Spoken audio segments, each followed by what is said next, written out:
Bienvenue, vous nous écoutez sur le www.radioalfayda.net. Alfayda, c'est la référence. mbokk yi ñoo ngi leen di nuyu yéen ñi safoo di ànd ak Alfayda FM kaddu gi di bàyyikoo ci meuble Cheikh Imam Assane Cissé fii ci dëkk bu sell bii di Medina Baye dal leen ak jàmm ma jukkil leen li gën a fës ci boppu xibaar yi jaaykantu jën ya ca marché poisson bu Kaolack nag mer ba futtu amal janoo nag ak taskatu xibaar yi di jukki nag jafe-jafe gi nga xam ne ñu ngi koy dund ci seenu pa liggéey boobule ñu daal di cay joxoñ baaraam nag ñi nga xam ne ñooy nappkat yi ndax nee nañu daal ñoo leen tekk coono googule ndax keesu jën ya ñu seeral teg ci jën ju di ji ñuy jël nag di ko jaay usine yi jën ju sew ji ñu koy indi fii ci diwaan bu Kaolack dañ ca dikk ci biir xibaar yi junney ndaw naka la ñu fas yéene duggal ñu doon nag ay agent volontaire nag ci lu jëm ci gëstu wàllu commerce bi jëwriñ ji nga xam ne moom la ñu ko dénk moo ko daal di xamle ba tax na nag ab addu am na ca yu daal di wute nag mbootaay bi nga xam ne moom moo ëmb way jëfandikoo yi ci diwaan bu Kaolack ñoom rafetlu nañu ko waaye am na yenn commerçant yoo xam ne gisuñu ca seenu bopp dañ ca dikk ci biir xibaar yi lu jëm nag ci jigéen ñi nga xamante ne bii seenu jàng dafay teel a dakk muy bëri lool nag ca diwaan bu Kolda la koy waral mooy sëy ga nga xam ne dañu leen koy forcé wala it tamit nag ñuy teel a war nu fa lor di am ay doom ba tax na seenu jàng dafay daal di dakk tax nañu amal cappa ndaje ngir daal di ñaax ñi nga xamante ne bii ñoo di ndaw ñekk seeni ay waajur foofu lee nga xam ne moo di ca bërëbu jàngeekaay ba ca faytee ca Saara bij ji dañ ca dikk ci biir xibaar yi buñ ca noppee dañ ca toftal xibaaru biti réew Kalim Badara Diop tàggat yaram ak Serigne Moussa Kane Kooru Gaye Baaxa Diop ndar keppale ko li ci yéene kaay ak Seydina Omar Cissé mbokk yile bokk ci li fi nar a ruusee ci ay xibaar ngeen taaxir lu tuuti ma dugg ak yéen ci yaatal week faram fàcce bi gannaaw bàkk bi lay doon na xibaar yi ak Mariama Ba. bàkk ba jib naa ba noppi Alfayda FM kaddu gi di bàyyikoo ci dëkk bu sell bii di Medina Baye juróom-ñeent fukk yu toftal la benn ngeen koy teewloo ci diwaan bu Kaolack nangaan Sénégal ak li ko wër tey nag di talaata ñaar fukki fan ak juróom ci weeru mars atum ñaari junne ak ñaar fukk ak juróom jàppal ko du sekk keneme la ñu seen ci machine bi na ma ko junjee woon ca bopp ba noonu lay duggee ci yàttal week faram fàccee bi jaaykatu jën yi ci marché poisson nag bu Kaolack doon amal nag janoo ak taskatu xibaar yi di jukki nag li leen métti te soof leen lool ci seenu pa liggéey boobu mu jëm nag ci nappkat yi daal la ñu leen di teg mu métti lool ci jën yi nga xam ne dañu koy def ay kees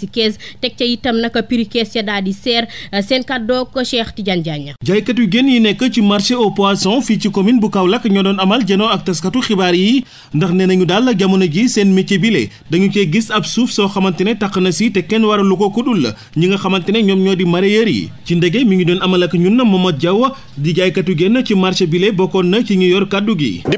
bi commencé ba léegi dañoo liggéey ba dee mënuñoo am dara te bëgguñoo sàcc bëgguñoo agressé lu ñu yóbbul suñu njaboot rek moo ñu tax a jóg te ay ndaw lañ mareyeur yi nag kullu mareyeur yi nekk Sénégal def nañ seen réunion nag kees la ñuy jaay marché Kaolack ak Touba ak Dakar ñun nag loolu arrangé yu ñu parce que ba campagne bi commencé ba léegi mat 3 mois wala mu jëm 4 mois ay bor rek lañ si am mais amul lu ñu yóbbu suñu kër te kees ñu wax ñoom moom la ñuy def ñoom jëfewuñ ko mbir mi du kees maanaam kees ak jën normalement day mat 50 kilos mais ñoom ay 30 kilos la ñu indi fii nii te loolu du yoon. dafa mel ni ku sàqar mi lañ ci ki nga xamante ne moom moo di Daouda Dia moom itamit jaaykatu jën la ci barab bi ñu mel nee na jafe-jafe yu métti la ñuy jànkuwanteel ba noppi jamono ji bu ñu toogee du ñu riigu bu baax. képp kuy jaay posé si marché bii nii amee nga fi ay bor ñun mënatuñoo ndogoo sax suñu kër yi dañuy laqatu parce que chaque timis borom jakartaay ñëw ñu ne papa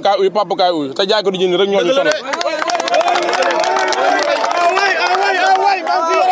waaw ñun liñ bëgg simple ñun dañ doon grève xeexuñ xuloowuñ te juñ marché waxuñ kenn doo jënd jën wala doo jaay jën ñoom ñoo moom seen frigo ñun ñoo moom suñu loxo ak suñu oto kaay ma jaay la force amul fenn benn paanu jën mënut a def 25 kilos waaw benn paanu jën mënut a def 25 kilos léegi kooku avant muy génn si marché bi perte na ba mu demee di ko delloo dafa bañ léegi bu xëyee mu topp ko bor su bañee mu yóbbu ko police. fi mu ne nag li ñu bëgg moom mooy ñi nga xamante ne ñoom la ñu seqal liggéey bi ni mel ñu dal di soppi doxalin bu ñu sukkandikoo ci Momadou Diaw ñu delloo ñu keesu plateau ya suñu ko mënut a delloo ñu arrêté si ñoom jëndam jën si marché géej bi te bu waa marché géej kenn dutu fi jënd di jën waaw keesu plateau lañ soxla ñu delloo saat si ko ñu mën a liggéey mën a am dara ñu mën a am dara liñ bëgg mooy nañ delloo waat jën yi fa mu nekkoon ku nekk gis si suñu bopp ñun kees plate lañ fi fekk te bañ ci commencé jaay jën ba léegi plutôt mu mat 18 ans wala 20 ans jaaykat yi jën yi takkoon ay morceaux yu xonq dal di ñëwoon ci lim bu takko ci biir marché au poisson bu diwaanu Kaolack di wone li nga xamante ne moom moo leen naqari jamono ji ci métier bi ndax nee nañu 15 kees yi nga xamante ne moom la mareyeur yi wax ne jamono ji moom la ñuy indi loolee doxul la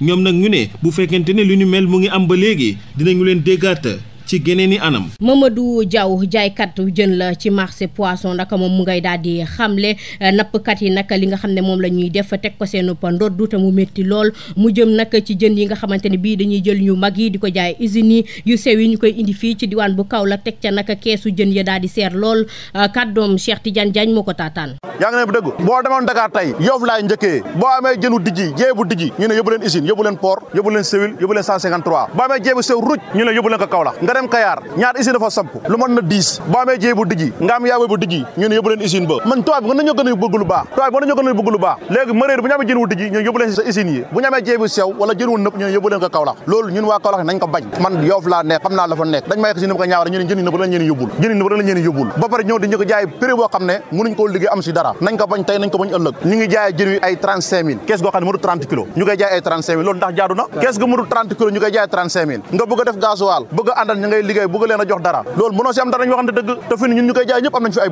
ay bor te bor yooyu la ñuy bañ léegi lu ngeen bëgg li ñu bëgg mooy ñu defal ñu ko keesu plateau bu ñu ko doon jaayee 60000 wala 55000 ñu jënd ko lu fi néew na fi nekk rek moom lañ bëgg li fi néew rek nekk fi moom lañ bëgg te loolu rek moo ñu tax a jóg te maanaam nag loolu bu dëñut marché bi maanaam kenn du feebi di jël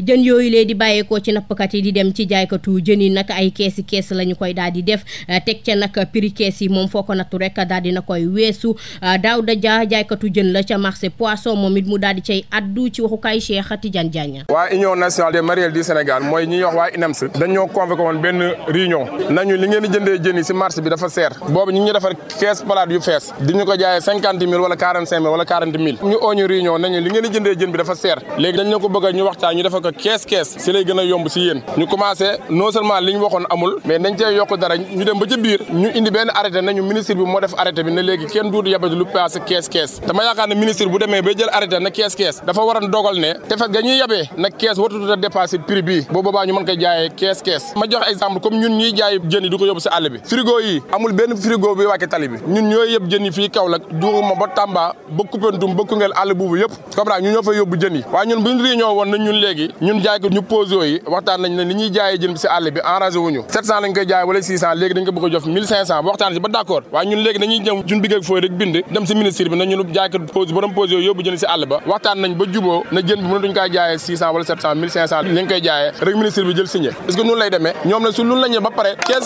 yi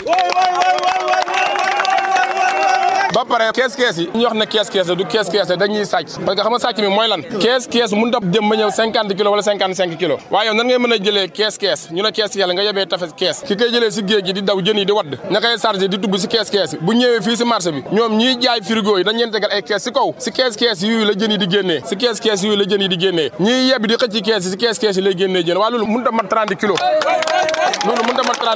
dañuy wëy dem ca beneenu pa xibaar jëwrin ji ñu dénk wàllu pa commerce naka def ab annonce ne daal lu toll ci junne ci ay ndaw daal dinañu leen jël dugal leen ñu doon ay agent volontaire naka di saytu wàllu pa commerce gi ci biir réewu pa Sénégal ba tax na naka ay addu yu wute daal dina cay am mbootaayu woy jëfandikoo yi daal di koy rafetlu am ñoo xamante ne bii ànduñu ca benn yoon Alioune Badara Diop lañ cay àndal. ginnaaw annonce bi nga xamante ni jëwriñ ji ñu dénk wàllum commerce bi nekk suñu réew di Sénégal jot na ko amal nag lu tolloog nag junni ci ay ndaw yoo xamante ni daañu leen recruter ngir kat ñu doon ay agent volontaire jëm ci li nga xam moo di saytu wàllum commerce bi suñu réew di Sénégal lii nag doon xalaat boo xamante ni nag bu ñu bëri ci askan bi rafetlu kenn ngi nii si ñoom di wéy ci turu El Hadj Abdou Badio moom il nag mooy président ASCOSEN fii ci diwaan bu Kaolack. waaw liñ ci jàngat ñu ngi koy saluer parce que boo déggee volontaire de la consommation ñun kuréel way jëfandikoo yi surtout ASCOSEN ñun ñoo jëloon combat boobu depuis ci régime bi nga xam ne moo fi njëkkoon a nekk ñu xeex ko ba am ñu ci jëloon ñu gis ni liggéey bi dafa des nguur gi ñu toppaat leen nguur bu bees bi ñu toppaat leen ci loola ñoom tam gis ni projet bi ñu leen waxoon projet bu baax la ñu continuer ci procédure boobu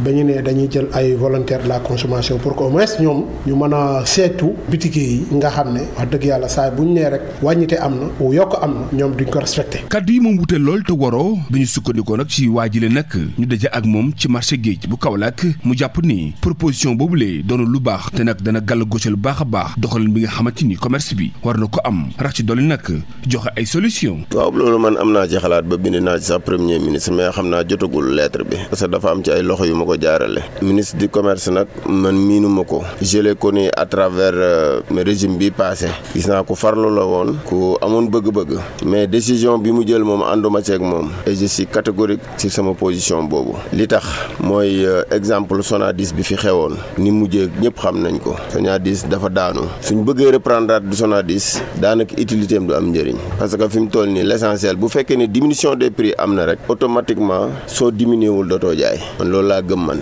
damay wax ne sax su boobaa su diminution amee dëgg-dëgg contrôle prix sax jarul ñuy contrôler parce que marché bi moom boo fi duggee concurrence de prix mooy am. junni ndaw yoo xamante ni ñu fas yéene recruter ñu doon ay agents volontaires jëm ci li nga xamante ni moo di wàllum kaarange ci wàllum commerce bi nga xamante ni jàpp nañu ni jamono toll war nañ ci indi ay joyante yu baax a baax lii nag mën a si jàppe nag dana bokk ci li nga xamante ne jàpp bu baax a baax ci li jëm ci wàllum xëyum ndaw ñi wante nag saytu bu baax a baax jëm ci li nga xam wàllum commerce bi ndax gis nañu ni dana doon saafara bi nga xamante ni mooy gën a mucc ayib ngir gën a mën a am koom-koom boo xamante ni gu saawan baawaan lay doon. Oumar Boundia naka moom commerçant la ci diwaan bu Kaolack moom nee na naka àndul benn yoon ci jëwriñ ji ñu dénk wàllu commerce loolu lee nga xamante ne bii daal dina koy wax ndax daal li ñu war a def defuñu ko te itamit nag lu jëm ci wàllu commerce bi wàññi prix bi moom moo ca war a am waaye du lenn lu du dugal ci ay ndaw kàddoom Alioune Badara Diop moo ko taataan. kon man buñ ne dañuy recruter 1000 jeunes yoo xam ne ay contrôleur la ñuy wax man gëwuma ko te duma ko mës a gëm te bu fekkoon ne tey ji man maay dogal loolu du am parce que contrôle bu yàggee tuuti rek seen liggéey niñ ko war a defee duñ ko defee parce que ils seront tous des corrompus. non loolu c'est le système classique contrôle économique man ba ma commencé jaay ba léegi ñi ngi ci dëkk bi te ñi ngi def seen liggéey kon di ci dolliwaat ay nit mooy yokk ci bit bi xaalis mais gëwuma ne dana am utilité boo xam ne dana jëriñ gouvernement bi dama ne la bind naa premier ministre lettre xëy na lettre bi dafay jaar ci ay loxo pour dem ci moom danañ appliquer wala duñ appliquer man de ànduma ci tey ànduma ci ëllëg te man bu fekkoon ne tey ji sama wax ji premier ministre dégg na ko mbiru Sonadis ak problème mu les gars yi ñuy recruter duñ ko def c'est du gaspillage man loolu laa gëm personnellement en tant que sénégalais lambda li ma proposé nañ wàññi prix yi à la base comme li Aziz taxaw wax keroog lu leer naa ñi la bu keneen def ni moom sénégalais yëpp dinañ ko dégg léegi nag ku wàññiwul su boobaa dafa am ñoo xam ne dañuy ñëw ci ñun buñ demee am nañu réseau yoo xam ne bu ñu fa jaaree képp koo xam ne tegoo ci yoon ñoom dinañ ko xam amul fii lu fi tee xam contrôle économique luñ bëgg a xam dinañ ko xam kon buñ doolaat di mur recruter c'est pour encore gonfler le budget man gëw ma ne loolu c'est une solution te gëw ma nag ne sax na gouvernement bi dina ci am ndam Sonadis yi ñuy wax noonu ne dañ koy implanté waat recruter yi ñu ne recruter ba jusqu'à la preuve du contraire gëm naa ne day fayit lay dooni parce que man Sonadis yooyu ñuy wax ña koy gérer ji ci kaso bi la ñuy dee te si catégorique lii man maa la ko wax te nag loolu si kanam la nekk agogo soble am na agogo pomme de terre am na agogo diwlin bi la ñuy wax moo xaw a stagné xaw a cher man gëm naa ne suñ demee ba ci kanam lépp dina yomb régime bii nag wax dëgg yàlla man su ma la nëbbul ñoom laa àndal ba fii may wax yow ñoom laa àndal ñu ngi ci dans la bonne voie te gëm naa ne lii buñ ko dëggalee dëgër ci dinañ dem ba Sénégal dana ne dox ay jéego yoo xam ne ci sous peu de temps nit ñëpp dinañ ci teg seen bët soble bi mi ngi ci marché bi en pagaille pomme de terre baa ngi fi diwlin nag moo xaw a stagné te ceeb bi tamit mi ngi wàññeeku kon la bëgg naa loolu mooy dëgg moo nekk ci marché. El Hadji Abdou Badio moom mooy président ASCOSEN muy mbootaayu woy jëfandikoo yi ci diwaan bu Kaolack moom nag mu rafetlu lool kàddu yi nga xam ne jëwriñ ji daal dina koy yëkkati ngir gën a mën a yokk lu jëm ci wàllu commerce bi ndax contrôle prix buñ ca dugalee ndaw ñi daal dina gën a mën a yaxan ngir tamit nag ñuy mën a gëstu bitig yeek la ñuy jaayee kàddoom ci waxukaay Alioune Badara Diop. waaw ñun de lu ñu leen wax mooy que ni volontaire de la consommation yi parce que dañoo gis ni saa su ne rek bu prix yi bu ñu nee wàññi na nangam ak yu noonu day am problème ñun association de consommateurs li ne dañuy wër di afficher ak service du commerce li nga xam ne moo habilité ci loolu di leen ci accompagner pour que ñuy dem ci bitig yi di xool pour que ñu respecter prix yi loolu noonu moo ko tax a ju parce que contrôle économique amoon na trop amoon na ay jamono mais dañuy seetlu ni presque boo xoolee ci Kaolack ñaar ba ñetti nit ñoo ko yor te loolu mënta yor sax commune bi wax ma la région kon nag bi ñu proposé état njëkk bu fi nekkoon ñu d'accord ci moo tax ñooñu dëgg yàlla seen liggéey mooy loolu dugg seet contrôler li nga xam ne bu ñu nee prix bi 100 francs la na ko ñëpp tënk bu ñu nee dërëm la na ñëpp tënku ci dërëm boobu loolu mooy ñoom seen liggéey contrôle boutique yi pour que mooy waaw xam nga 1000 boo ko xoolee 1000 ñun loolu la ñu waxoon mais actuellement boo xoolee 1000 presque am na ñuy jëloon sax fii si Kaolack am na ñu fi nekk biñ jël bi mais presque ni ngi sentir leen parce que boo xoolee du ay région du biir commune yi kese am na yenn dëkk tukaan man day wax dëgg yàlla ñu yokk ko moo gën parce que 1000 boobu noonu parce que boo xoolee rek par exemple ma jël benn quartier Dakar comme par exemple Médina ou bien Parcelles parce que boo xoolee 1000 yooyu rek parce que Dakar ci boppam sax pour nga mën leen jël 1000 dafay xaw tuuti kon nag nga war leen décentraliser si yenn régions yi yaakaar naa ne bu ñu wanee yokk lim bi wax dëgg fi yàlla parce que am na ay xale góor yoo xam ne dañu am seen i diplôme ñu ngi toog jànguñu mën nañ ne comme ñoom nguur bu bees la xale yi ñoo tax ñoom ñu falu fi yaakaar naa mën nañoo jël buntu la porondox la pour que ñoom ñu jël xale yooyu jox leen liggéey ci lii nii su fekkente ne buñ ko tegee ci yoon lim bi dafa tuuti pour man mën nañ ko yokk waaw mooy loolu rek mooy di contrôler di seetu di check parce que tam seet contrôler tam baax na mais nag di xool ndax lu ñuy jaay ndax set bi mu nekk ci foofu ndax set boobu noonu lu méngoo la lu baax la nit ñi tam lu ñuy jaay teg na ci yoon ak balance yak yépp yaakaar naa ne loolu mooy liggéey service du commerce bu ñuy ñëwee nag yokk ci loolu yaakaar naa service du commerce wax dëgg yàlla mën nañoo am sénégalais lu ñu ñëwee toujours rek bu ñu waxee ni prix wàññeeku nag te duñ gis benn wàññeetu ko buy am si sud bi yaakaar naa ne ñii de bu fekkante ne def nañ seen liggéey bi nga xam ne moom lañ leen sant xëy na peut-être loolu noonu xëy na peut-être loolu mu jeex waaye nag di accompagner service du commerce bi nga xam ne moo amee cër gi moo amee yoon bi nga xam ne pour que au moins seet prix yi nga xam ne moo ne ci dëkk c'est ça loolu nag buñ ko defee xale yi mën nañ ci am xëy bu ko defee loolu gouvernement bi mën na ci am ndamo foofu ne moo créé xale yi liggéey loolu moom lu am solo. yéen a ngi déglu xibaar yi ci Alfayda FM 90.1. juróom-ñeent fukk yu toftal benn ci diwaan bu Kaolack nangaan xarale yees yi tax ngeen koy teewloo ca biti réew ay fan rek des nag ci korite gi waajal gi nag ak ni ñu koy amalee tëyër yi ca wet wa jaaykatu tisi yi ca beneen wet wa ca marché central bu Kër Madiabel ñoom ñi nga xamante ne bi ñoo fa nekk gisuñu seen bopp benn yoon ci waajtaayub korite gile ndax daal dafa mel ni réew mu dëgër bi moo leen daal di jàpp Seydina Alioune Keita lañ ca àndal. jaaykatu tisi yu nekk sa marché central bu Kër Madiabel gisaguñu benn client Fallou Thiam di ñu xamal ne wàccaayu korité bi taxul ba léegi seenub mbir di dox. wàccaayu korité ñu ngi nii dañuy xëy di toog li si ëpp de marché moom benn rek par rapport ak daaw ni mu doon doxee moom melu ko ren moom ndax réew mi daa xaw a naqadi li si ëpp xale yi leen di gën a jëndal rek waaw marché moom ren foraatu kese moo si nekk moom. situation bi ni mel sax la ñemmeeku tamit si tailleur yi yenn si seenub client dong ñooy ñëw ngir rek ñu ñawal leen seenub yére te lu ëpp si ñoom dañuy indaale xaalis li ne mel nag Baba Ndiaye mel ni lu koy naxarlu. non gisuñ client ay benn bi daal ñoo fa ba fi seen ñoo dem seen yoon ñu joxe xaalis ak yaa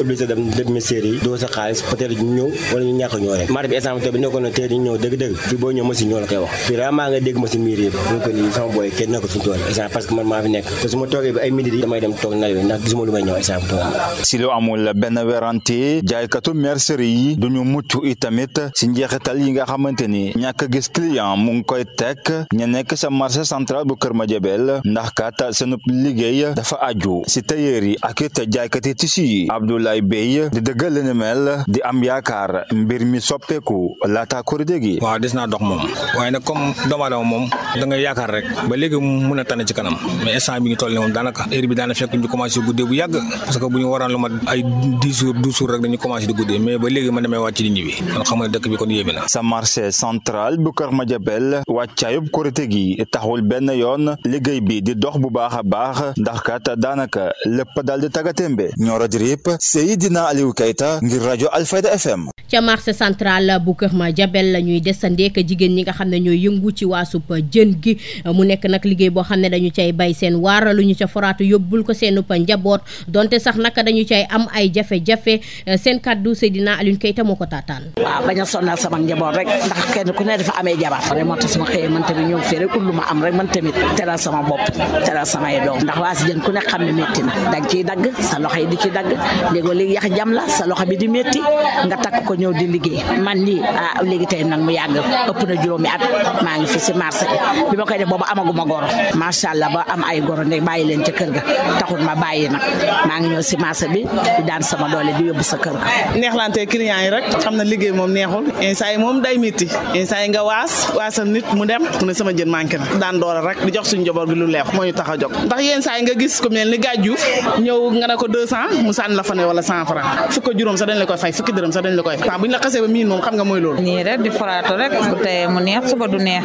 bu jën amee moom danay am waas bu jën amul moom duñu am waas moom client yi tamit ñu ngi leen di sant da leen di gërëm dangay am koo xam ne day ñëw di waas la si yor continuer di waas léeg-léeg ñu fay la 200 léeg-léeg ñu fay la 100 francs da ngay gis sax ku ñëw ne fukki dërëm laa am ñu waasal la da dañuy jàppalante rek duñ lay laaj sax léegi-léegi ne ay kilo yi duñ la laaj da ngay ñëw rek teg ñu ne la sotti ñu xool su ma la waxee fanweer nga ne amuma fanweer 100 francs laa ma ne la waa defal ma waasal la loolu du dara waaw ndax kenn kenn amul dañuy jàppalante rek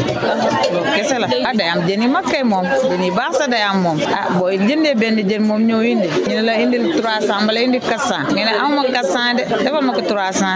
nga ne la waaye indil ma defal la 300 nga léegi da nga siy jëlee sa loxo terewul sa da ngay takk ba mbaar di dóor daanoo ko jóg rek waaw bañ sàcc bañ a ñaan rek moo ñu tax a jóg ak lu ñu yóbbu si njaboot. ñu dem ca diwaan bu Saare Bijjeek jafe-jafe gi nga xam ne xale jigéen ñi dañu koy daal di dund ba muy faral nag di dakkal seenu jàng mu di teera wannu lor wala sax nag ñu leen di forcer di leen may ay borom kër ba tax na itam nag amal nañu ca waxtaan Astu Jaata nag jàngalekat la ca école élémentaire bu Saare Bijji la ñu teewlu ci micro Pape Kadiali Badji. xale jigéen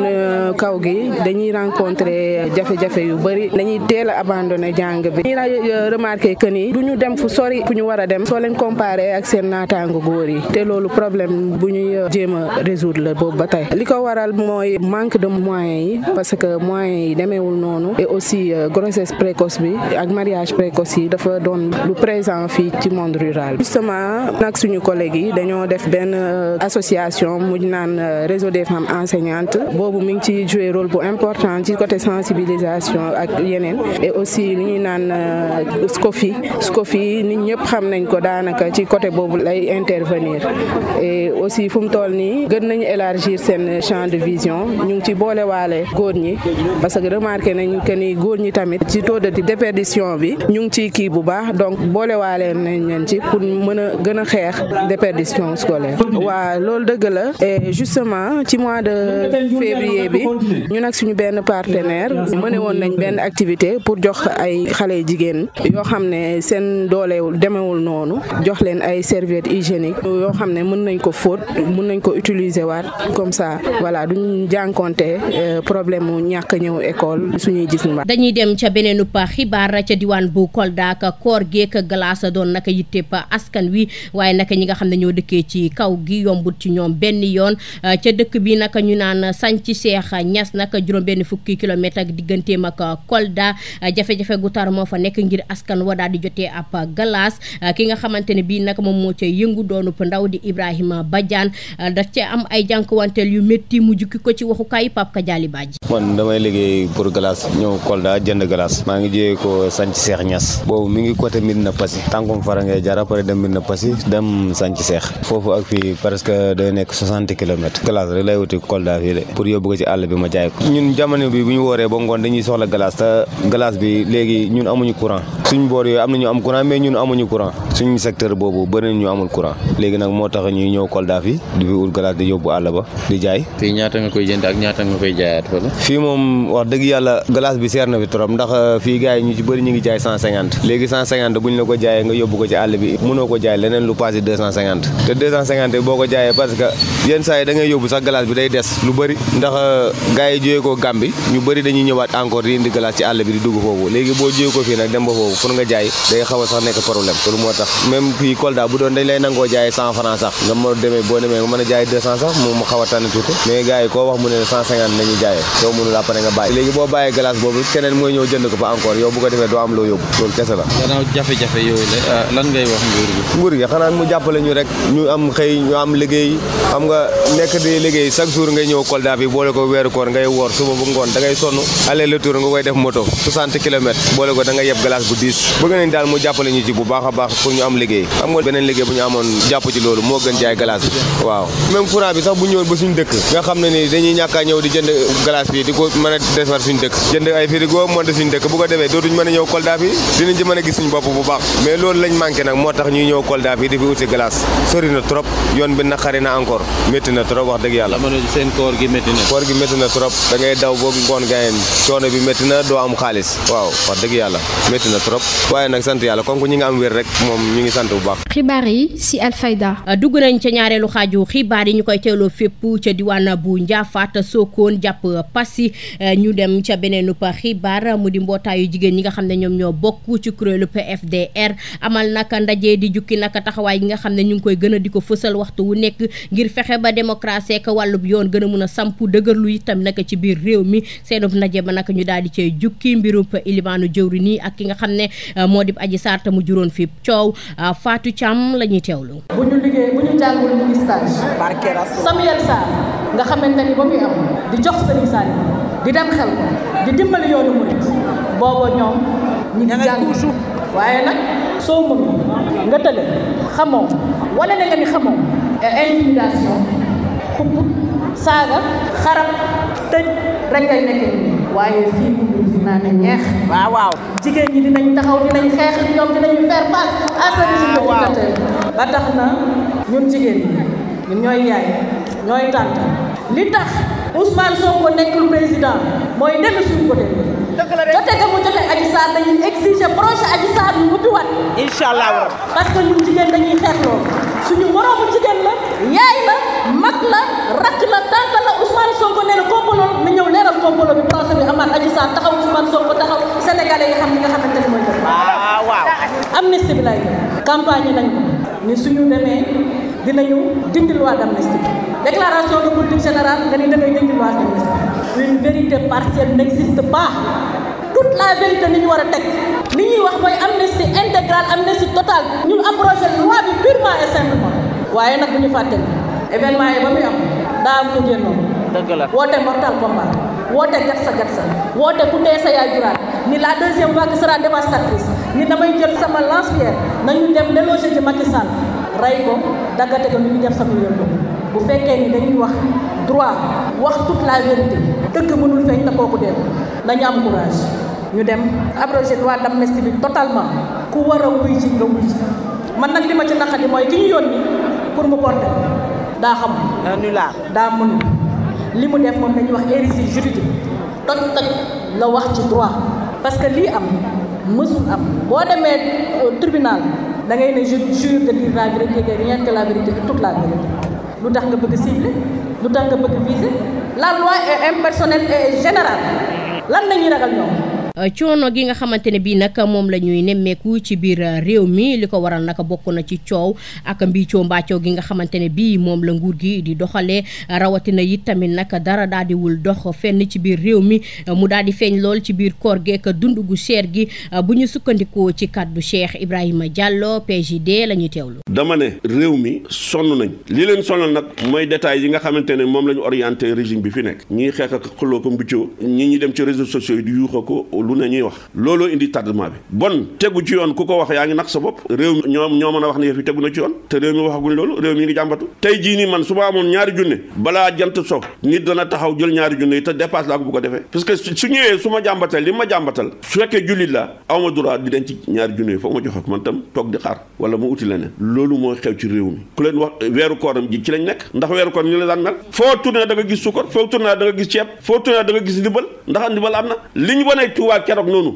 loolu su fekkoon réew mi tegu na ci yoon dana am rang boo xamante ne mën na fukki kilomètre te soo demee as gàll si ceeb lañ lay jox loolu mosu fee am bon nag ñoom nañ xëbbi seen ba di xool buñ seet adversité bi leen nit ñi def nañ seet ñoom li arrangé ci peuple bi buñ seet ñoom li leen arrangé ñoom li leen arrangé am nañ ko ba noppi mooy nguur jot nañ nguur mais nañ seet li arrangé peuple bi li arrangé peuple mooy lekk naan am liggéey wér jàng loolu leen arrangé nañ fexe ba loolu garanti su garanti rek nit ñi tàccu leen suñu bëggee beneen deuxième mandat troisième mandat fukki mandat sax jox leen parce que réew mi ñun ko defar lañ soxla di wax ne situation yii réew mi nekk waxoon naa ko dama koy waxaat ñi nga xam ne ñoom la yàlla jox tey ñu jiite réew mi nañ bàyyi détails yi dafa leen di tardeel détails yi mooy lan xam nañ ñoom ñi nga xamante ñoo fautif ñoo amee réew mi xaalis yoon a ngi fi nañ leen bàyyi libérément ak yoon toppatoo seen biir te ñu bàyyi façon bi ñu koy defee nga xamante ne xasante beeg saagaante beeg nga xam ne respect amatul képp kuñ tooñ nga fexe utal jàpp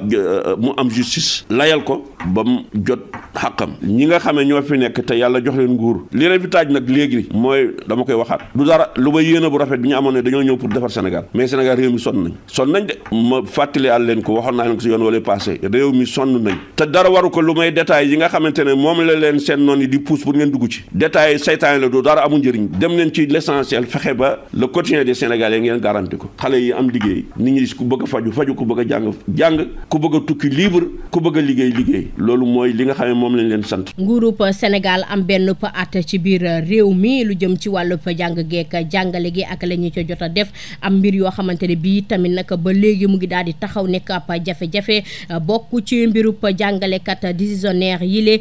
Mbaye Sarr mi nga xam ne moom mooy secrétaire général bu SADEF àdduna ca ñu teewlu ko. ginnaaw bu président Bassirou Diomaye Faye dafay atam bu njëkk ci bopp nguur gi dafay teel sax ñuy wax waxu bilan waaye en tant que syndicat jàngalekat ci wàllu école bi mën nañ ci def benn taxaw seetlu li ci njëkk nag dañuy rafetlu initiative bi président Bassirou Diomaye Faye jël pour dugal njàngam anglais ci école préscolaire ak élémentaire initiative bi gouvernement bi jël également ne lii di abri provisoire danañ ko fi jëlee d'ici 2029 loolu dañ koy rafetlu waaye ci beneen fànn ñi ngi xaar ci nguur gi mu régler la question des enseignants décisionnaires ci nu mu gën a gaawe mu yóbbu âge retraite jàngalekat yi à 65 ans sur la formation diplômante des MC et les PC yi amagul diplôme ñu yóbbu leen ñu am diplôme la formation des chargés de cours également ñu yóbbu leen la FACEF ñu tàggat leen ñu am seen lijaasa professionnelle le concours de normalier instituteur te gouvernement régime ba fi jógee bloqué woon ko injustement depuis 2014 également ñi ngi xaar ñu ubbiwaat ko pour que instituteurs yi mën a évoluer dem ba université question yooyu la ñuy xaar ak également jëlee fi lii ñuy wax les lenteurs administratives te mu dëkk di gàllankoor jàngalekat yi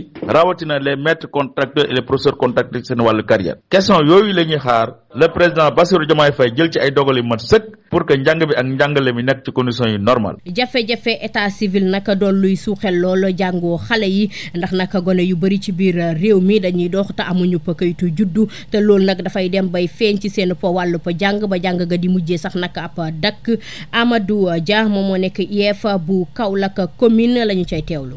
ni nga ko waxee léegi monsieur le premier ministre toog na ak ñi nga xam ne ñoom ñëpp mën na wax ne ay acteurs lañu waxtaan ak ñoom ci affaire état civil te jël na ay dogal yu am solo pour que affaire état civil ñu mën ko régler mais xam nga affaire état civil jafe-jafe bi dafa yàgg na Sénégal parce que gis nañ ne xale yu bëri amuñu extrait de naissance kenn du leen déclaré bu ñu demee nag bay dugg école ñu laaj leen extrait amuñu extrait bu ñu demee bay bëgg a def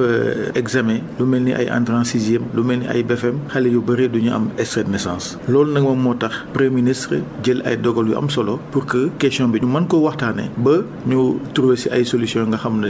xale yi nga ñu amuloo extrait ñu mën ko am xam nga ci biir question bi nga posé question ba nga xam ne mën nañ ko tënk ci xale yi nga xam ne ñoom ñoo nekk Sénégal bi yëpp mais bu ñu xoolee ci wàllu école foofu aussi am nañ ci ay jafe-jafe ndaxte politique état am na léegi lu mat ay 2 fukki at léegi dañ ne woon léegi xale buy dugg école nañ ko bàyyi même bu amulee extrait sax mu dugg école CI waaw loolu nag yaakaar la woon pour que xale bu duggee CI bu demee ba ci kanam balaa muy def entrée en sixième ñu mën ko wutal extrait de naissance mais gis nañ ne xale léegi dañuy dem ba baccalauréat du ñu am extrait de naissance muy loo xam ne vraiment lu doy waar la moo tax premier ministre bi ci dogalam mu waxtaane ak njabootam pour que loolu ñu mën ko saafara lu am solo la parce que ñun ñii nga xam ne ñoo nekk éducation nationale jafe-jafe yooyu dañ koy am at bu nekk te yaakaar naa ne li premier ministre wax bu ñu ko jëfee rek incha allah rabi jafe-jafe yi dañu ko régler ba nga xam ne vraiment xale bu amul extrait da nga ko am ak foo mën a nekk nag nga nekk Bakel nga nekk Kédougou nga nekk feneen xale yëpp dañ leen di traiter de la même manière ñoom ñëpp ñu mën a am pièce bi parce que tey àdduna bi soo amulee kayit daanaka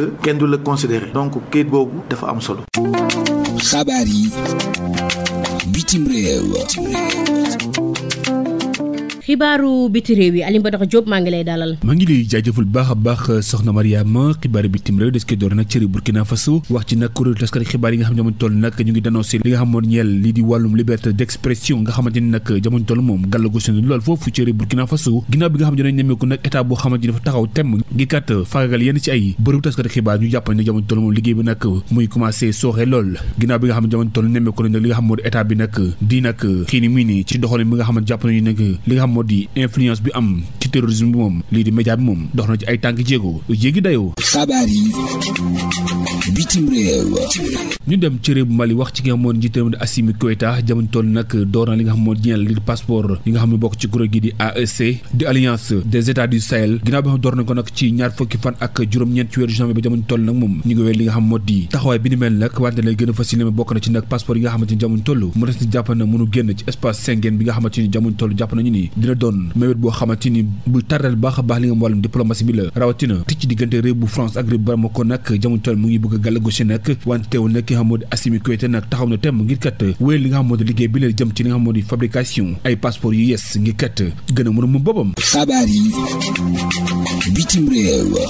ñu dem ci Corée du Sud wax fa nag benn ndaay gu métti goo xamante ni nag jot na nag def ay jéey yu bare bari ginnaaw ba jot nañ nemmeeku nag benn mobilisation boo xamante takku na lool jëm ci li nga xam moo di woy sapeur pompier yi lu tolloon nag 2 junni ak juróom-benn téeméer ci ay sapeur pompier yoo xamante ni jot nañ leen mobiliser ngir kat ñu bokk ci nga xam ne ni ñoo di fay lakk gi ne mel wante tamit ay soldats yu bare bari yoo xamante ni nag jot nañ déployer ay hélicoptères yu bare bari ngir kat jàpp ci liggéey bi nga xam ne mu toll na jàpp nañu ni foofu ca Corée du Sud moom soo moytuwul jéey dana gën a yaatu wante ba jamono toll moom jotaguñ benn bilan boo xamante ni jëm na ci ay doomu aadama yoo xam ñàkk nañ seen bakkan wala sax ay jur ak yeneen ni mel. xabaar yi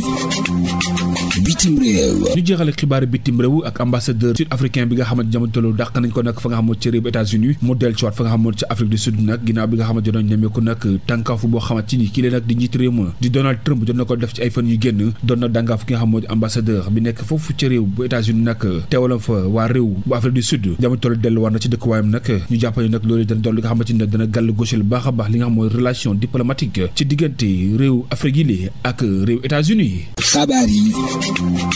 bitim réew.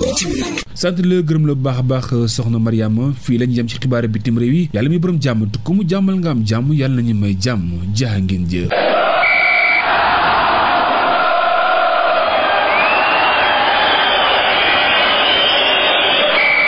xabaaru tàggat yaram. xibaaru tàggat yaram yi Serigne Moussa Kane maa ngi lay nuyu. Mariama Ba maa ngi lay fay te nuyu mbokk auditeurs yi ñaanal leen jàmm di ko sàkk ci ñoom xibaaru tàggat yaram yi dañu koy doore ak juróom-benneelu bëccëg éliminatoire coupe du monde tey nag bu benn waxtu jotee Botswana mooy laaleeg Somalie Bénin di laaleeg Afrique du Sud Ouganda di laaleeg Guinée Nigéria di laaleeg Zimbabwe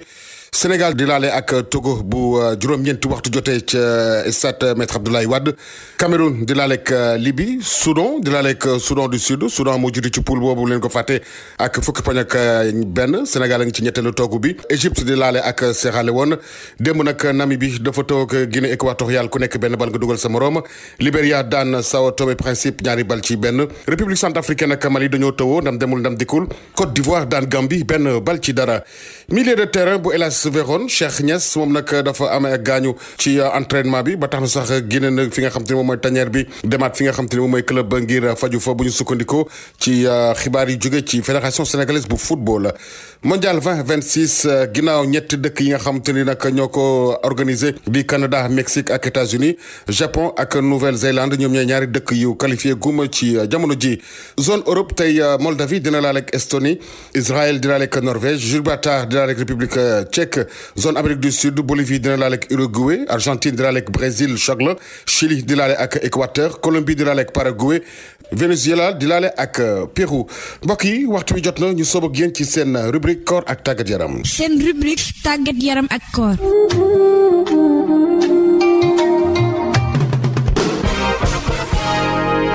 Alfayda FM. waaw parce que xam nga jigéen wérul moom cas particulier la parce que déjà moom dafay soxla apport énergétique pour boppam soxla ko également pour ki nga xamante ni moom la ëmb donc lu ci gën a bëri su dee grossesse bi dafa xaw a avancé tuuti dañ leen di conseiller ñu surseoir ci jeûne bi ba yàlla may leen ñu wasin ak jàmm ñu rattrapé wu parce que au delà ñoom ci seen bopp dafa am tamit comme li ñuy wax xale bi nga xamante ni moom lañ ëmb aussi dafay soxla apport énergétique te xëy na suñ toogee journée bi yëpp lekkuñu apport yooyu mën na manqué moo tax pour jigéenu wérul yi moom ay cas particulier la am na ci tamit ñeneen ñoo xamante ni au delà de seen grossesse mën nañu sooxaale ay yeneen feebar mel ne ay anémie wala koo xamante ni surtout ci début de grossesse day wàccu yooyu yëpp day tax le plus souvent ñoom duñu nekk en état de pouvoir jeûner. est-ce que jigéen bu wérul mën na woor ba pare def tàggat yaram. non ça moom c'est pas conseillé parce que comme li ñuy wax kii ay circonstances yu bëri yoo xamante ni peut-être mën na koo jural ay lor plus que lu mu koy indil ci ay bienfaits. ma ngoog Mariama Ba li ma gënoon a fas ci xibaaru tàggat yaram yi jàngeen jëf. Kooru Gay moolum géej. ñu féexali xol yi kooru gay ak baax a jóg. kooru gay moolum géej o Haaj Ibrahim Gay yëf yi tàmbale ne di cete te Haaj Ibrahim tàmbalegul sax donte door moo ci man tey jile mu tàmbaliwaat yéenewaat nekkaat ci koor gi ne démb waxtaanu Oustaz Dame Diop bu école arabe la doon déglu muy dikkaat ci solos fukki fan yu mujj yi ci koor gi ne kat ci la Laylatul Qadr nekk rawatina ci bis yu tool yi loolu tax ci weeru promotion bi jullit ñi war ci profito Oustaz Dame Diop leeral ci ay waxtaanam ne bëril di jàngal alquranul karim ci fukki fan yi lu ñu digle la boole kooku dundal guddi gi ba ci sax borom kër gu ne yee njabootam ngir jaamu yàlla guddi ba ci fajar gi ku ko yàlla mën loo i'tikaaf gën gi mindeef ci fukki fan yu mujj yi ci la ka daan def daan dugg xalwa ngir wéetal borom bi o DG naka mu dégg waxtaan wi rek sëgg di jooy xol baa woyof ci la xelam xel ne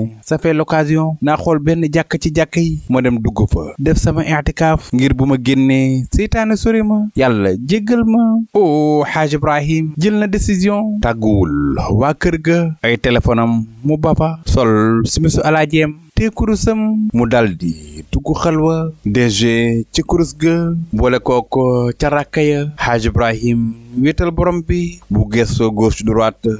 DG du gis tus dundin gi xamu ko woon xel mi tàmbali di sori xol bi tàmbali di jaxasoo DG jóg nank yu xoolu di dañ kumpa Haaj Ibrahim ay simili xelam dellu seeti xam ne seytaane moo ko nar a yàqal jaamu yàllaam mu dàq ko o Haaj Ibrahim teer na kurus ga tey nag yàlla rek la àndal ci biir jàkka ji moom cundum di wéetal borom bi cat li mooy préparé wul lu mu jëfandikoo bu dog jotee o DG bi mi di jot la yurnu rek ba xam dina gis kenn tax mu jóg rek di yëddu fekk genn soxna di romb mel na ko jógee marché DG soxna si nga baal ma kaay dama jàpp kurus bul ma fàtte bu dog di waaj a jot nga sarax ma lu ma ndogo xamee nga ma man laa laaj Ibrahima Gueye bu Alfayda bu ko wax kenn nag soxna si wan ko gannaaw jërëjëf waa baax na o DG bu fa yemoon rek mu daal di neex daa toog rek yëraat keneen saa waaj nanga def man la alaay Ibrahima Gueye bu Alfayda wala dama nekk ci i'tikaaf bu dog jotee bu la fàtte yónnee ma ndogu dégg nga mais bu ko wax kenn de dégg nga o DG mu taxawaat rek di xaaraat keneen beneen daam rombati DG saxna si ça naka xamee nga man la alaay Ibrahima Gueye bu Alfayda dama dugg xel waaye dama baal jëndal ma foofu tàndarma pour dog gi ndaw si fekk ne jënd na tàndarma ngir waa këram mu jox ko kilo DG merci tu es gentil mais bul ko wax kenn dégg nga ndugali nga tibbal ma tuuti rek waaye bëgg ma dama daa bëgg ma suuf kànja leneen lu ñëw baax na ak jus dégg nga o DG kooram gi xaajagut lëloom gi diireegut Haaj Ibrahim tàmbale na di jëflanteeg àdduna laata une heure Haaj Ibrahim xelam tàmbale na di dal donte biiram tàmbale na di xoos ñu waxoon ko ne ko tàndarma day tee xiif DG xel mi dem ca ne yonent bi ñetti doomu tàndarma la daan dogee te it ca la daan xëddee DG jëfandikoo ko ngir mën a tenir i'tikaafam daa see ci làmmiñam rek mu fàttaliku ne moo ngi ci koor gi DG bënati bëdi li ci yéene kaay yi L'Obs, Le Soleil, Sud Quotidien, Walf. li ci yéene kaay yi ñu ànd ceek Seydina Omar Cissé.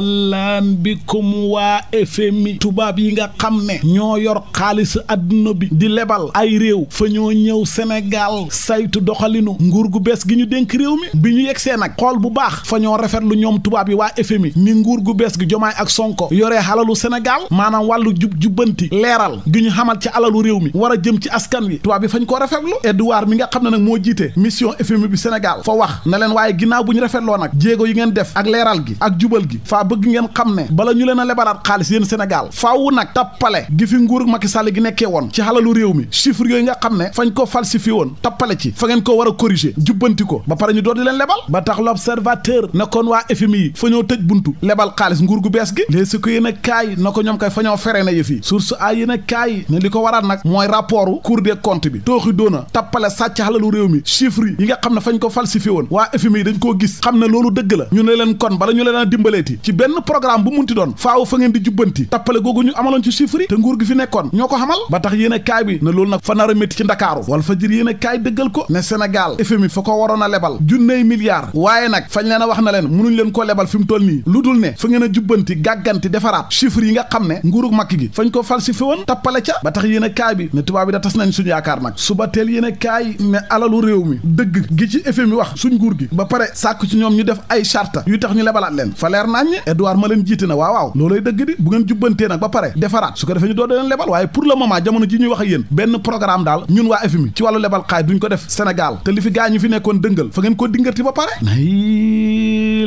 leer laneen lu leer ba yegg ca nañ ja mooy ne benn at bi nga xam ne Jomaay ak Sonko def nañ ko ci réewum Sénégal wax dëgg yàlla ay jàmbaar lañ liggéey nañ réew mi ñu ngi jub-jubal ñu ngi suqali réew mi wàññi dund ki teg lépp ci yoon xalalu askan wi dem ci askan wi du samay kàddu nag Moustapha Guirassy jëwriñ ji ñu dénk wàlla njàng ak njàngale moo rafetlu bilan Jomaay bi ak Sonko ci benn at bi ma ngi ko rafetloo ca l'évidence yéen a kaay info yéen a kaay na Jomaay ak Sonko kay wax dëgg yàlla ay jàmbaar lañ waaye problème bi rek mooy lii leen yàqal mooy wàllu xalalu réew mi ñu fekk ñu sàcc ko tappale ko ba réew mi na totaaral lii rek moo leen yàqal de Vox Populi ne Guirassy kay nañ la ñetteelu alternance bii ndam la ci jub-jubal jubbanti ak jëlee fi mbon gi fi nekkoon laneen lu bon mooy jeexatal yi nga xam ne gaz bi ñuy sulli Sénégal pétrole beeg mine bi dafa koy def ci barab ya nga xam ne lañ koy dindee ba tax Sud Quotidien ne entreprise yi nga xam ne ñooy sulli pétrole wala gaz ak yeneen yi ni mel fa ñoo war a bàyyi xel jafe-jafe yi nga xam ne ak ay risque yu war a jural askan wa dend ak loola barki de mondial lañ fi dégg ay gaz boo xam ne fay seen nag fa fuiteeg lu ma la mën ta wax ca diwaanu Ndar ak ay son yoo xam ne fañ fay sulli ay mine léeg-léeg fay jural gàllankoor askan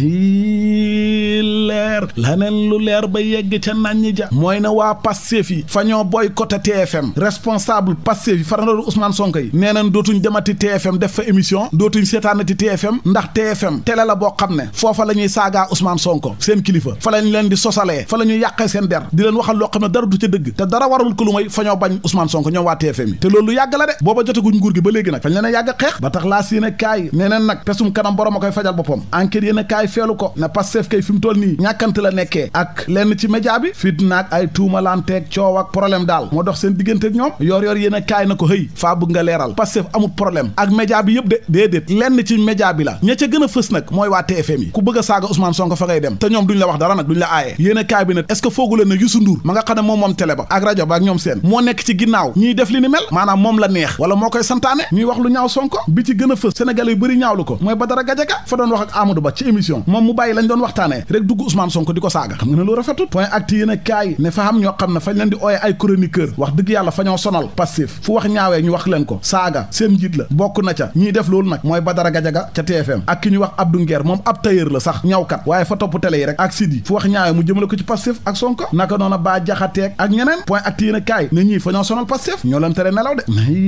leer la neen lu leer ba yegg ca nañ ja mooy tey la anniversaire u njiiti réew bu Sénégal Bassirou Diomaye Faye bésu tey bii ci la gane woon àdduna source a yéen a kaay ne fi mu toll ni nag fay feete kon ñeen fukkeelu atam ak juróom 45 ans libération mel ni ku naan cadeau anniversaire bi mu nar a jox sénégalais yi nag moom président Diomaye Faye mooy ne ceeb ordinaire bi xam nga wàññeeku woon na waaye fañ ko nar a wàññiwaat fan yu néew loolu baax na li baaxut mooy loi amnistie bi nga xam ne waa Pastef fañ caa bëgg andi coppite du samay kàddu nag Thierno Alassane Sall moo ko wax ba pare fa jàngal waa Pastef yi wàllu droit ak yeneen yi ni mel ba pare fa dajji Amadou Ba ak lam fi waxoon yëpp ci wàllu loi bi léegi su ko yéen a kaay moo ñu ko xamal Sud Quotidien ne waa LD yi tamit nee nañ ànduñ ci liñ dugal ci loi boobu jëm ci wàllu amnistie bi fa ñoo war a dindi yëpp waaye tànn ñii war leen a xàtte bàyyi ñële ñoom d'accorduñ ci L'Observateur moom fa xëy àddu ci mbiru Prodac yéen a ngi koy fàttaliku coowal Mame Mbaye Niang la yéen a kaay bi fa cee joxe tey ay xibaar ak charge ya nga xam ne fa jëm ci ndodd Mamina Daffé ak Ibrahima Cissé te mooy yéen a kaay moom fa ñoo xamal na Tahirou Sarr ak Farba Ngom xam nga fa ñoo joxe xalal ju bëri ngir ñu bàyyi leen ñu génn kaso alal ji yëpp buñ ko dajalee jege na juróomi téeméeri milliards 500 milliards léegi nag pôle judiciaire fa bañ na du leen bàyyi ñu génn ca kaso ga waaye li tax dëgg-dëgg ñu bañ leen a bàyyi ñu génn kaso donte joxe nañ ay garantie ma nga ca biir yéen a kaay ba tàggat yaram Sénégal tay lay bal ak Togo stade Abdoulaye Wade Diamniadio bu 21h jotee record yéen a kaay ne xamul sax xel ñaar Sénégal fa war a mbuqi tey Togo force doole mbaam waaye match nul wala ñu dóor ñu buñ ko defee mooy ne fori nañ ñëw duñ bokk coupe du monde de équipe yi mag yu am fulla ak fayda yëpp ci Afrique ñi ngi gagné ñun ñu nekk fii di match nul ak classement Pape Thiaw boo xam ne la yàlla xam doy na ñi jeexal bu mu leen dugal wala na leen teel a génnee classe ak Sadio gi man ma génn ci loolu dem ci libération fa xëy moom di ñu xamal ne borom moto yi nga xam ne fa ñoo nangu woon 100 millions ci waa ji génne woon ca banque ba xam nga jàppoon nañ ci ñaar yéene kaay bi ne na jàppaat nañ keneen ñett Touba lañ ko jàppee ba andi nañ ko Dakar waa digg yi ñoo fa jaar Souleymane Bana ña ngi koy wër ba léegi ay waajuram sax teg nañ leen loxo ndax fa ñoo gis ne fa leen a yónnee xaalis bu bëri beneen xaalis bu bëri nag ba jéggi dayoo nga xam ne tuuti ko nag mu yegg juróomi milliards ci wàllu faux billet xaalis bu bon takk dere police fañ koo teg loxo tribune yéen a kaay moo ñu ko xamal te mooy yéen a kaay na ko ca Saly lañ tegee loxo lu ëpp 4 milliards yooyu ngay wax am na benn xale bu jigéen boo xam ne sax fañ ko ca teg loxo fa doon jéem a daw police ñoo ko jàpp libération ne maire bi nga xam ne fa jëloon xeme tooke jox ko ñaari doomam ñu lekk ko dee ginnaaw bu mu bëggee xaru ñu mujj koo yóbbu hôpital tane na ba génn na léegi nag fañ koo yóbbu garde à vue ma nga ca loxoy takk dere moom maire ba nag ndaw sa mujj naa nangu ne fa posone xeme la jël def ko ci lekk gi jox ko ay doomam ñu dee ay waa ma ne xam nga keroog faa doon laajte ndax maire bi ànd naak sagom kon ndeke kii dara dalu ko moo ko tey moom ba mu leen rayee ba pare jéem a xaru nga xam ne kii dara dalu léegi nag jàkkaarloog naa takk dere nangu ne moo jëf-jëf ji ni mel moo xam fa mere seen baay ak wala ak lu munti doon kii moom atte bi dagan ci moom yéen a ma ko gën a xam ak doom ni mu neexee am na ñoo xam ne ñu ngi ne ngéej am doom yow nga xam ñaari doom posone leen ñu dee mbokk yi lii ñoo fi rusé woon ci ay xibaar Alfayda FM juróom-ñeent fukk yu toftal benn xibaar yi ma feggoo woon ci code sec kenn ci machine bi ñoo ngi leen di jaajëfal yéen ñu doon teewlu xibaar yi kaddu gi doon bàyyi ko si studio Aline Momar Lo ci immeuble Cheikh Imam Assane Cissé fii ci dëkk bu sell bii di Medina Baye ñu ñaan rek yàlla mi borom jàmm ku mu may jàmm nga am jàmm yàlla na yàlla may jàmm mbokk yi cant ak ngërëm ñeel na leen wéy leen di ànd ak programme yu am solo yu Alfayda FM jërë ngeen jëf. xibaar yi ak Mariama Ba.